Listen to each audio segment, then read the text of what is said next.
A paz do Senhor, meus irmãos, tudo bem? Quero aqui, através desse vídeo, trazer uma rápida palavra sobre o arrebatamento da igreja. Você sabe o que é o arrebatamento da igreja? O arrebatamento da igreja é o momento ao qual o Senhor Jesus ele virá buscar a sua igreja para estar com ele para sempre. E a Bíblia Sagrada, ela está repleta de promessas de que o Senhor virá buscar o seu povo. Olha uma das promessas aqui, ó, na primeira carta do apóstolo Paulo aos Tessalonicenses, capítulo 4, versículos de número 15 até o versículo de número 17, que diz assim: Dizemo-vos, pois, isto pela palavra do Senhor, que nós, os que ficarmos vivos para a vinda do Senhor, não precederemos os que dormem, porque o mesmo Senhor descerá do céu com alarido, e com voz de arcanjo, e com a trombeta de Deus. E os que morreram em Cristo ressuscitarão primeiro. Depois, nós, os que ficarmos vivos, seremos arrebatados juntamente com eles nas nuvens, a encontrar o Senhor nos ares, e assim estaremos sempre com o Senhor. Glória a Deus.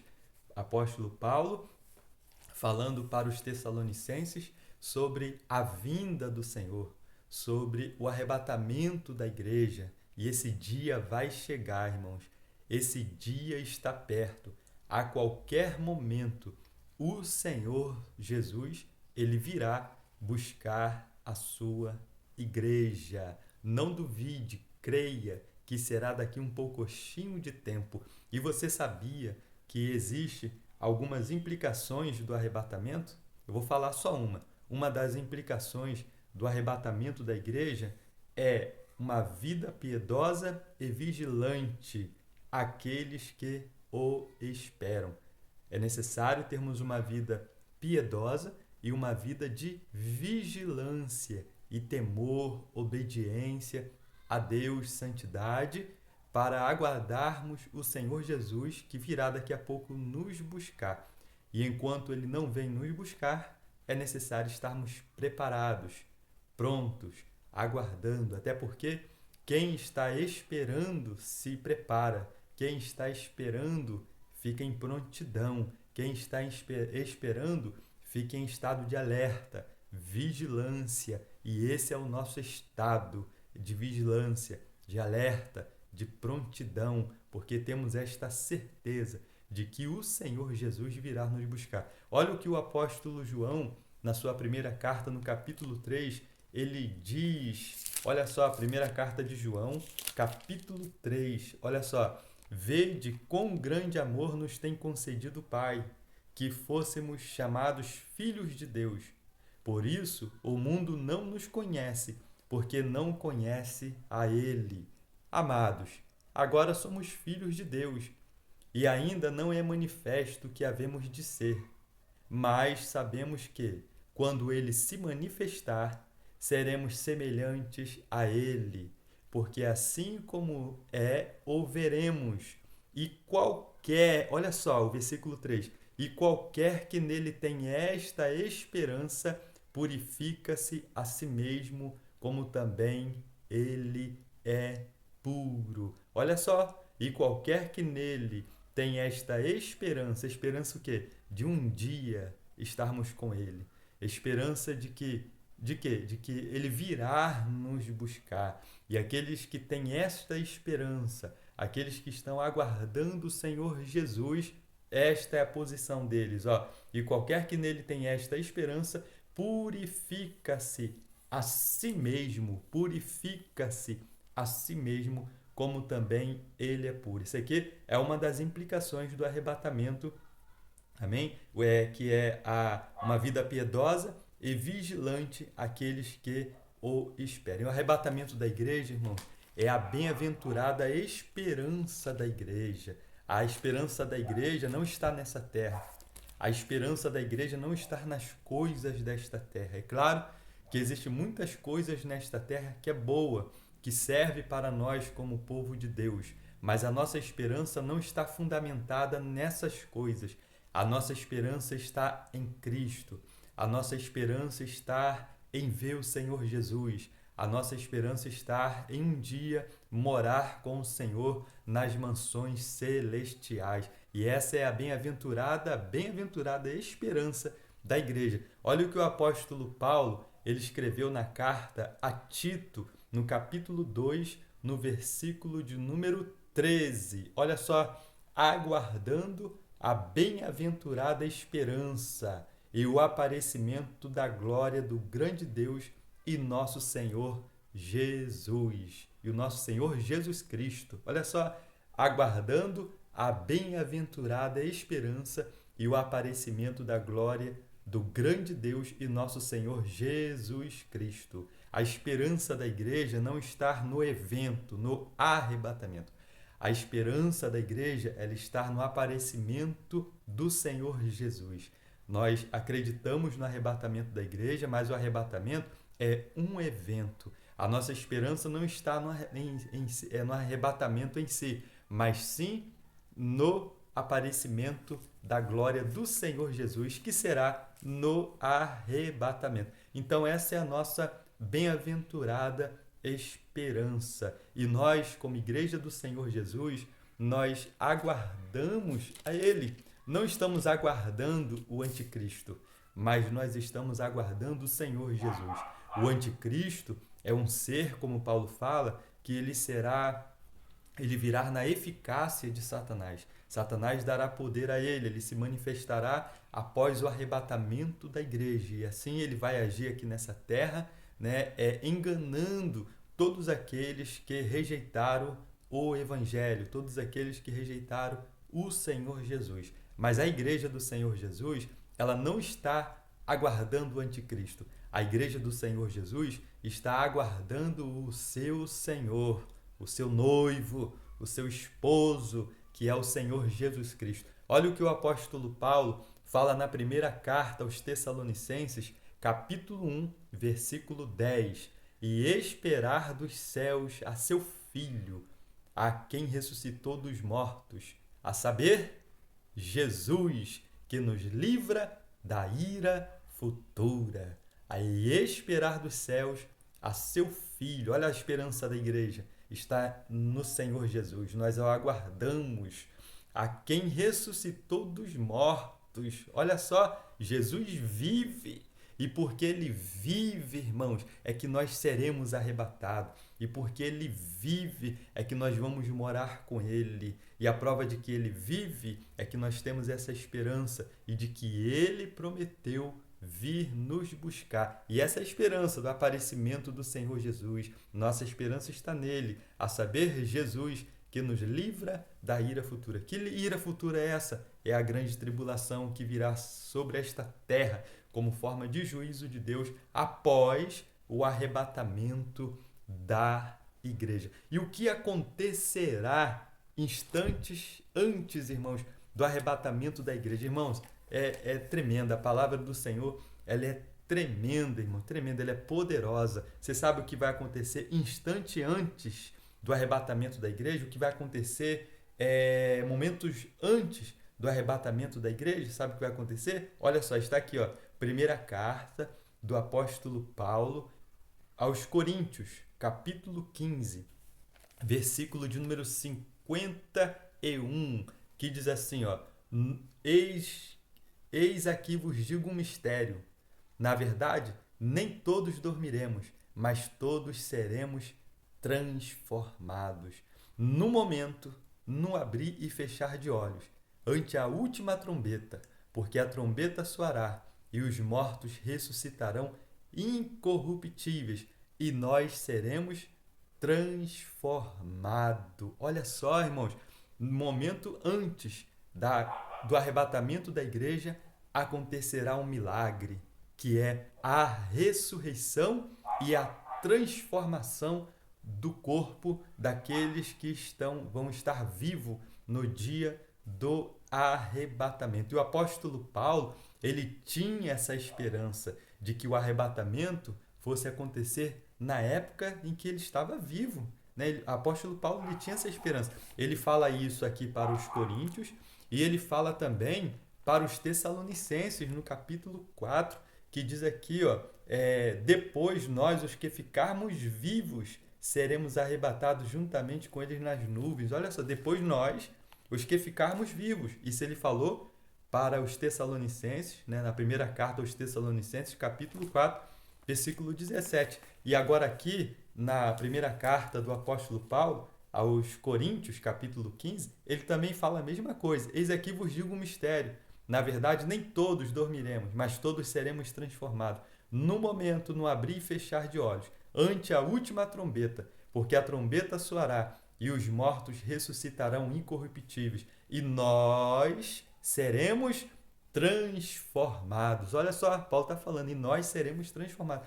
Olha a esperança que o apóstolo Paulo tinha, de que o arrebatamento, que o Senhor Jesus viria buscar a sua igreja na época dele. Esta era a esperança do apóstolo Paulo. E é um exemplo para nós que devemos ter esperança. E olha que na época do apóstolo Paulo a situação não estava boa para eles, não. A perseguição era forte, o pecado já estava pressionando de uma forma muito forte, muito poderosa, né? A perseguição, existia muitas dificuldades, os recursos eram poucos, né? Existia várias coisas para fazer eles desistirem da caminhada cristã, mas eles não desistiram. Em meio a muitas dificuldades, eles continuaram tendo a esperança de que o Senhor Jesus viria buscar ele na época deles. E esse é um exemplo, isso é um exemplo para mim e para você. E no momento antes do arrebatamento da igreja, o Senhor Jesus, irmãos, ele, pelo seu poder, pelo seu Espírito, ele ressuscitará os mortos em Cristo Jesus, todos os servos e servas de Deus, né, que vão estar mortos naquele dia, né, que morreram, eles vão ser ressuscitados, irmãos. Olha só, olha que sobrenatural, que poder. Só o Senhor Jesus pode fazer isso. Olha só, irmãos, todos os mortos em Cristo Jesus, todos os servos de Deus, todos os crentes lavados e remidos no sangue do Cordeiro, que morreram, que vão estar mortos nos dias do arrebatamento, vão ser ressuscitados. E aqueles, o evangelista Daniel, que morreram em naufrágio, né? Morreram no mar, o mar levou, ninguém encontrou, ou morreram em um rio. A Bíblia diz, irmãos, que o mar dará conta. O mar dará conta, irmão, desses também. Aqueles que não existe nem mais o pó, não existe mais nem resquício deles na terra, dos seus corpos, a terra dará conta, o Senhor os ressuscitará para que possa ser arrebatado. E os vivos? E os vivos, e aqueles que estiverem vivos, serão transformados, receberão, irmãos, um corpo incorruptíveis. Olha só o que o apóstolo Paulo ali continua falando, porque convém que isto que é corruptível se revista da incorruptibilidade e que isto que é mortal se revista da imortalidade. E quando isto que é corruptível se revestir da incorruptibilidade e isto que é mortal se revestir da imortalidade, então cumprir-se-á a palavra que está escrita: tragada foi a morte na vitória. Onde está, ó morte, o teu aguilhão? Onde está, ó inferno, a tua vitória? Ora, o aguilhão da morte é o pecado, e a força do pecado é a lei. Mas, graças a Deus, que nos dá a vitória por nosso Senhor Jesus Cristo. Glória a Deus. Irmãos, no dia do arrebatamento da igreja, receberemos um corpo glorificado. Receberemos um corpo transformado. Esse corpo que é imortal receberá a imortalidade, será revestido de imortalidade. Não vamos mais morrer. Esse corpo que está cheio de corrupção, irmãos, nele é frágil, morreu, apodrece, está sujeito às enfermidades, a feridas, a chagas. No dia do arrebatamento, irmãos, o que é corruptível dará lugar à incorruptibilidade. Glórias a Deus, irmãos, glórias a Deus. O nosso corpo será como o corpo de Cristo Jesus quando foi ressuscitado ao terceiro dia. Olha só o que o apóstolo Paulo fala na carta aos Filipenses, capítulo 3, versículo 20 e 21. Mas a nossa cidade está nos céus, donde também esperamos o Salvador, o Senhor Jesus Cristo, que transformará o nosso corpo abatido, que transformará o nosso corpo abatido. Quando vai acontecer isso? No dia do arrebatamento, como o apóstolo Paulo fala lá na primeira carta aos Coríntios, capítulo 15. No dia do arrebatamento, os mortos serão ressuscitados, os mortos em Cristo serão ressuscitados. E nós, os que estivermos vivos, os que estiverem vivos, e nós temos essa certeza que vamos estar vivos, irmão, porque a esperança do arrebatamento é nossa, tem que ser para hoje. Aguardamos o Senhor hoje, e por isso que temos que estar prontos. E os que estiverem vivos serão transformados. Olha só, Filipenses 3:21, que transformará o nosso corpo abatido, esse corpo frágil, mortal, para ser conforme o seu corpo glorioso. O corpo de quem? O corpo de Cristo, irmão. Glorioso, segundo o seu eficaz poder de sujeitar também a si todas as coisas. O nosso corpo será semelhante ao corpo de Cristo. Amém? Não vamos estar mais sujeitos às enfermidades, artrite, artrose, osteoporose, câncer, bactérias, virose, seja lá o que for, Covid, todo tipo de doença, isso não existirá mais no nosso corpo. O nosso corpo não estará mais sujeito, vulnerável a tudo isso, porque ele será glorificado, transformado, receberemos um corpo glorificado. E não vamos estar mais aqui, sabe por quê? Porque Jesus nos arrebatará e adentraremos nas mansões celestiais para morar com eles. E já está tudo pronto, esperando a sua igreja, esperando a mim, esperando a você, esperando todos aqueles que são lavados e remidos pelo sangue do Cordeiro. Última referência, olha o que Jesus falou em João, capítulo 14. Você conhece essa referência. Olha só a promessa do Senhor Jesus. Não se turbe o vosso coração.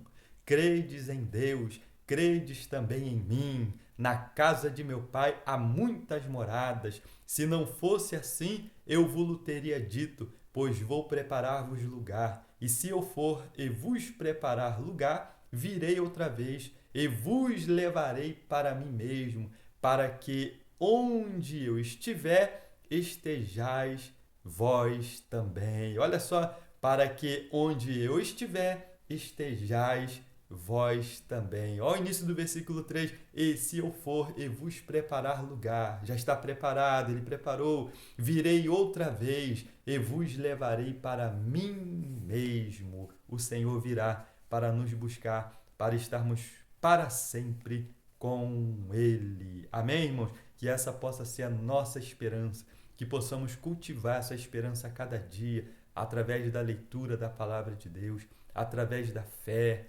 através da comunhão, através da obediência, através da oração, através do relacionamento com o Espírito Santo, amando a Deus acima de todas as coisas, amando o nosso próximo, amando os nossos irmãos, amém? Amando os nossos inimigos, perdoando, limpando o nosso coração a cada dia, tirando toda a mágoa, todo rancor, todo ressentimento, que possamos manter a nossa vida limpa diante de Deus, em santidade, em temor, manter o nosso coração puro, porque é assim que veremos ao Senhor, como Jesus diz, bem-aventurados puros de coração, porque eles verão a Deus. É mantendo também uma vida de santidade, de paz com os nossos irmãos e santidade, como está em Hebreus 12:14. Buscai a paz com todos e a santificação, sem a qual ninguém verá o Senhor. Amém? Deus te abençoe e que essa esperança venha arder no teu coração dia após dia. Que a esperança de que o Senhor Jesus virá nos buscar esteja ardendo, queimando em nosso coração dia após dia, porque Ele virá daqui um pouquinho de tempo. e não tardará. Amém? Daqui um pouquinho de tempo, aquele que há de vir virá e não tardará. O Senhor Jesus voltará para buscar sua igreja. Deus te abençoe.